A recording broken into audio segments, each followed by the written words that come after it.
So एकतर पहिली गोष्ट दत्त जयंतीच्या खूप खूप शुभेच्छा. हरे कृष्ण. मी इथे येऊन म्हणजे मी तुम्हाला सांगते, मी आली आहे ऑकलंडमध्ये, न्यूझीलंडमध्ये. 8 महिने झाले मला इथे येऊन. आणि मला तेव्हापासून डोक्यात होतं की मी आपल्या पर्टिक्युलरली मराठी लोकांसाठी, महाराष्ट्रातल्या आपल्या मराठी लोकांसाठी जर काही करू शकले तर नथिंग लाईक इट. आणि म्हणून मी म्हणलं की मला आज व्हिडिओ तुमच्यासाठी करू देत.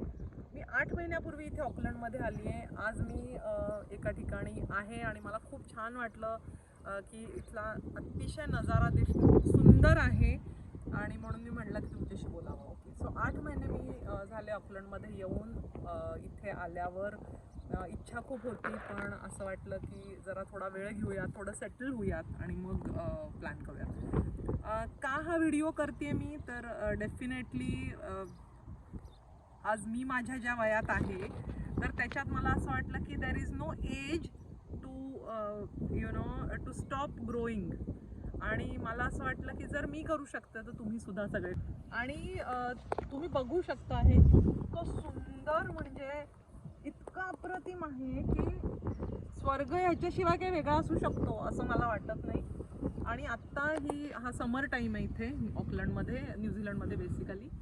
आणि मला असं वाटलं की तुम्हाला हे नाही दाखवलं तर मी काहीतरी खूप मोठी चूक करते. आणि म्हणून मी खूप मागे लागले होते की नाही, मला हे करायचं आहे, तुम्हाला दाखवायचं आहे.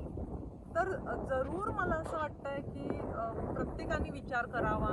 मी इथे आत्ता तरी लॉंग टर्मसाठी थोडी आहे आणि मला असं वाटतंय की कशी ही माझी जर्नी होती आणि मला काय इथे यावं असं वाटलं आणि मी काय माझा उद्देश आहे इथे येण्याचा. तर हे सगळं मला तुमच्याशी शेअर करायचं आहे, पण सगळं एका व्हिडिओत शेअर करता येत नाही, कारण तुम्हाला माहिती आहे आजकाल खूप मोठे व्हिडिओ बघायचा कुणाला पेशन्सच नाही राहिलेला. पण तिकडे पण दाखव, खूप छान आहे सगळंच, खूप सुंदर. तर मला असं वाटतं माझी बडबड ऐकण्यापेक्षा आधी हे पण तुम्ही बघा की अतिशय अतिशय सुंदर देऊळ पण दाखवणं. आता आम्ही दत्त जयंतीच्या निमित्ताने इस्कॉनचं देऊळ आहे, खूप सुंदर आहे. तर इथे आम्ही आलो होतो आणि मला असं वाटलं. पण हे असं नाही की फक्त हे देऊळ आहे म्हणून हा परिसर सुंदर आहे. तुम्ही कुठेही जा, तुम्हाला तितकंच सुंदर हिरवळ आणि तितकंच सुंदर, अक्षरशः स्वर्गात आल्याचा फील हा तुम्हाला आलाच पाहिजे.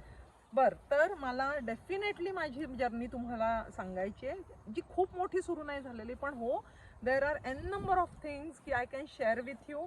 मी कशी आले, मी का आले, ह्याच्या मागचा येण्याचा उद्देश काय होता, विजाचे काय काय प्रकार आहेत, त्याच्यानंतर माझी बॅकग्राऊंड काय आहे, माझी फॅमिली बॅकग्राऊंड काय आहे, माझं शिक्षण काय आहे.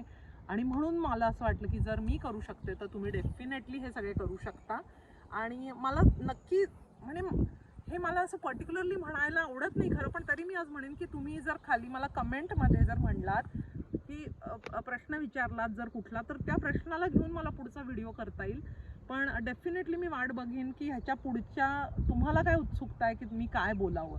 माझं ठरलेलं आहे, पण मला तुमच्याकडनं आलेलं ते जास्त आवडेल. तर तुम्ही डेफिनेटली मला कमेंट करून सांगा आणि सी द व्ह्यू. बाय.